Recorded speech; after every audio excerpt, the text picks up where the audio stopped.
Hello and welcome. I am Annette Reeder from thebiblicalnutritionist.com, and today it's about a vegetable here in the produce section that's a very common one. This is not one of the unusual ones that you haven't tried yet. You have probably already tried this. You probably had it this week. But I'm going to share with you 3 ways that you can incorporate this into your diet in a much more flavorful, warm, comforting way. And one of the ways has nothing to do with eating it. But yet, I'm going to share with you how to use this food for medicinal purposes. And yes, if you think there's a monkey flying behind my back, you're right, because I'm here at Tom Leonard's and it's a great place to shop.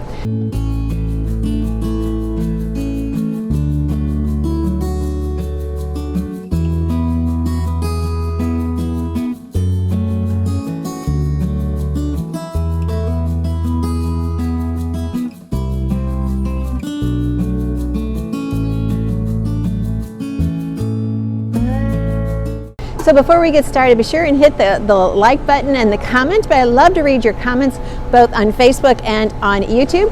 And also, hey, don't forget to subscribe and like the page on Facebook and subscribe on YouTube, hit the bell, all of those things that we always talk about, because it helps us to know that we're giving you the information that you want.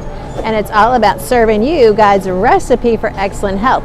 So when I'm not being upstaged by the band, which is usually what happens here, today I'm being upstaged by this monkey flipping behind my back. So let's get started and look at this vegetable.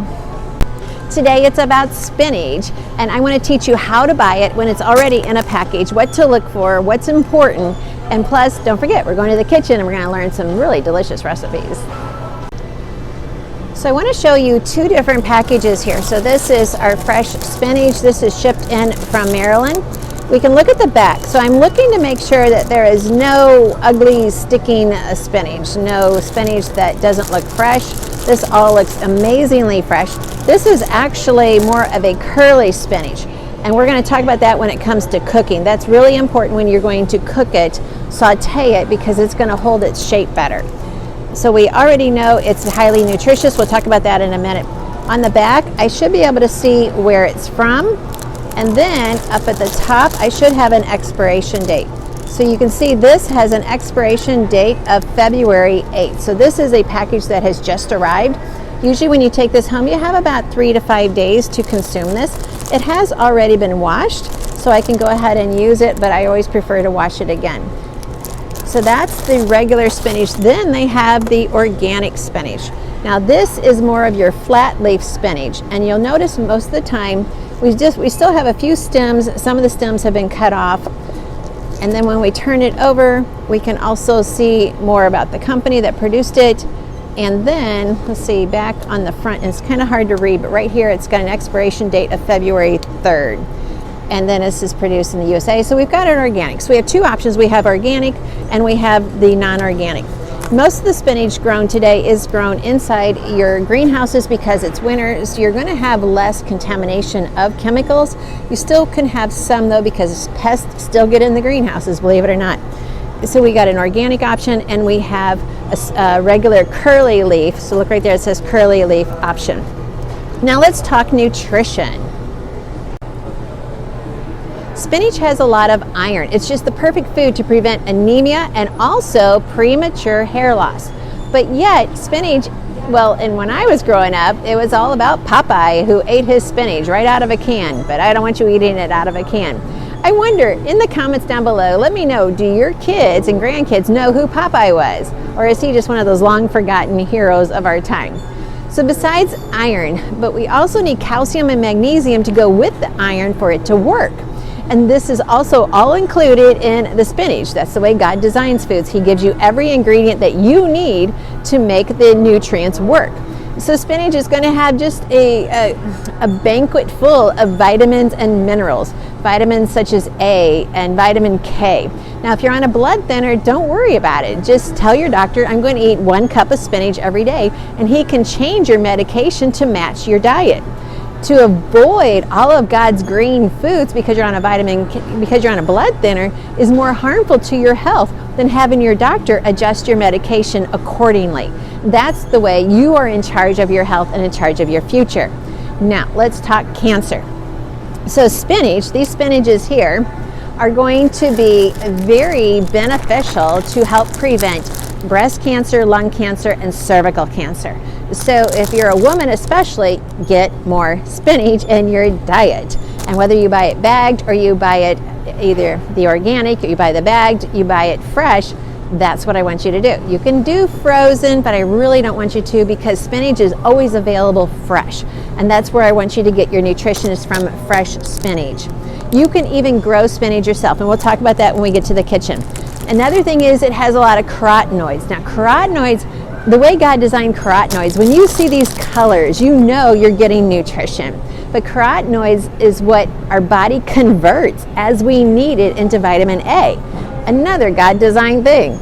We also have flavonoids, which means you have 13 antioxidants in this spinach, which is why it helps with memory. It helps with neurotoxins. It helps you with your just your nervous system. Helps you to have better memory. It helps you to have such a great, beautiful skin, beautiful hair. All of those things are going to come from the antioxidants and the carotenoids that are in the spinach. So why would you not want to have spinach in your diet every day? Now, besides throwing it in your smoothie or making a salad, it's time to go to the kitchen where it's nice and warm, where I can show you a couple more recipes, plus one way of using spinach that has nothing to do with eating it. Let's head to the kitchen where it's warm. Welcome to the kitchen. Today we're going to be making some creamed spinach, a spinach cheese melt that we're going to stuff into a baked potato, and then the third, I'm going to teach you how to make a poultice. A poultice is what you can put on your skin if you have inflammation or if you have boils, things like that, where these leaves will actually help your body to heal. So I'm going to say that one till the end. First, let's start with our creamed spinach. To make the creamed spinach, we're first going to blanch our spinach by putting them in the boiling water for 30 seconds. That will keep them nice and bright and green in our recipe.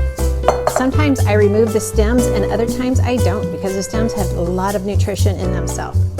So just 30 seconds, then we're going to dash them into some cold running water. Okay, there we have our wilt. Now let me strain these and put them in some cold water.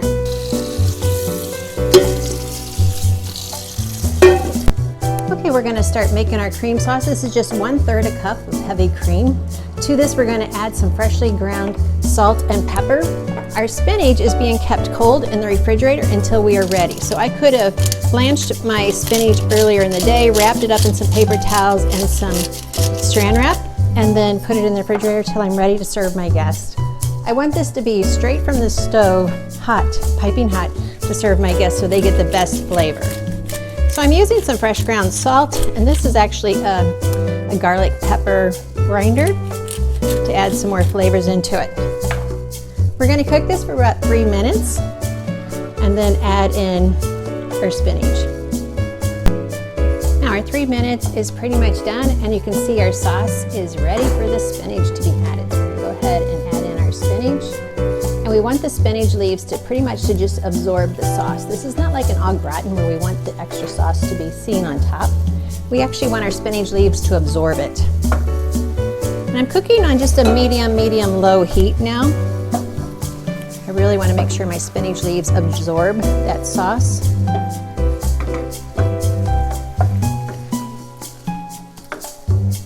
Creamed spinach is just such a delicacy in many of your upper scale restaurants. It's not what you're going to find at McDonald's or Hardee's. And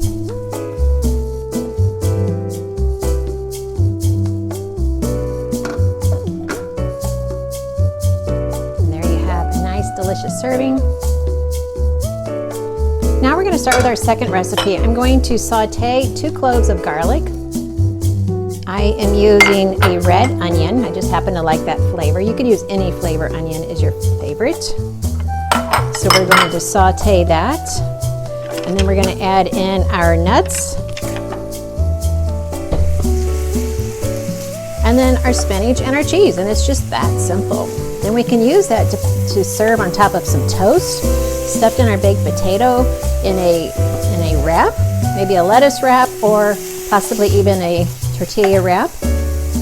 You could top it with some seasoned meat of your choice, but it's definitely going to be a delicious addition.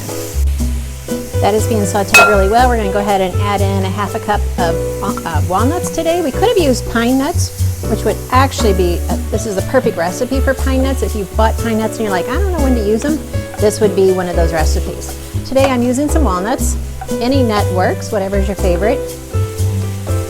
And as they roast here in the heat, they create a more flavorful taste, just a more nutty flavor. You just really notice it more.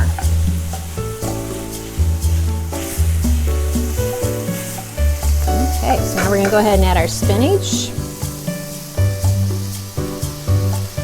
It always looks like too much. It always looks a little overwhelming when you put the spinach in, but as you know, if you've cooked with spinach before, it wilts down pretty small.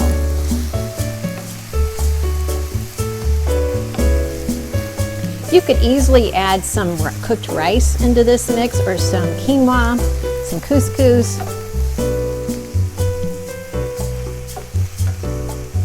You could add beans into this dish as well. Some black beans would be delicious. Some cannellini beans would be good as well. Now we're going to add about 2 cups of cheese, cheddar cheese. I just freshly grated this. It might be too much. If you think it's too much as well, you can always cut back. You could use Parmesan cheese, you could use mozzarella, you could use some of your more raw cheeses. That would just be delicious. There's so many flavors of cheeses. Sometimes we get stuck on just mozzarella and cheddar. Be creative. We want that to kind of melt and get gooey.